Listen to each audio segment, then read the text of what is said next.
இதுதான் high tension panel. இதை ஏன் வைக்கிறாங்க, எதுக்கு வைக்கிறாங்கன்றதுக்கு முன்னாடி இதை யாரெல்லாம் வைக்கணும்னு பார்த்துருவோம். 112 கிலோவாட்ஸ் கன்சியூம் பண்ணக்கூடிய consumers, industries, apartment, IT park, இவங்கெல்லாம் வந்து அவங்களுக்குன்னு செப்பரேட்டா HT panel, transformer, LT panel எல்லாமே வச்சிருப்பாங்க. இந்த ஹெச்டி பேனல்ல வந்து VCB vacuum circuit breaker use பண்ணுவாங்க. இந்த ஹெச்டி பேனலோட வேலை இபில இருந்து ஹை வோல்டேஜ், அதாவது ஒரு 11 கிலோ வோல்டேஜ் வருதுன்னா அதை சேஃபா வாங்கி டிரான்ஸ்ஃபார்மருக்கு டிஸ்ட்ரிபியூட் பண்றது. அந்த டிரான்ஸ்ஃபார்மர் அந்த ஹை வோல்டேஜ் ஸ்டெப் டவுன் பண்ணி 415 இல்ல 230 வோல்டேஜா மாத்தி லோ டென்ஷன் பேனலுக்கு அனுப்பும். ஒரு இடத்துல ஹெச்டி பேனல் இருக்குன்னா கண்டிப்பா அந்த இடத்துல எல்டி பேனல் இருக்கும். இந்த எல்டி பேனல்ல வந்து ஏசிபி ஏர் சர்க்யூட் பிரேக்கர் யூஸ் பண்ணுவாங்க. இதோட வேலை டிரான்ஸ்ஃபார்மர் இருந்து வாங்கின அந்த கரண்ட்டை ஃபேக்டரியோட பல பகுதிகளுக்கு பிரிச்சு கொடுக்கும். உதாரணத்துக்கு யூனிட் 1, யூனிட் 2, யூனிட் 3 இந்த மாதிரி பிரிச்சு கொடுக்கும்.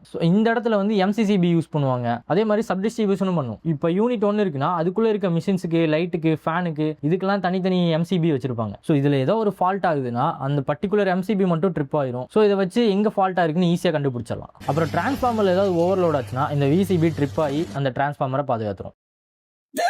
மதம் கொண்ட யானை இருக்குடா.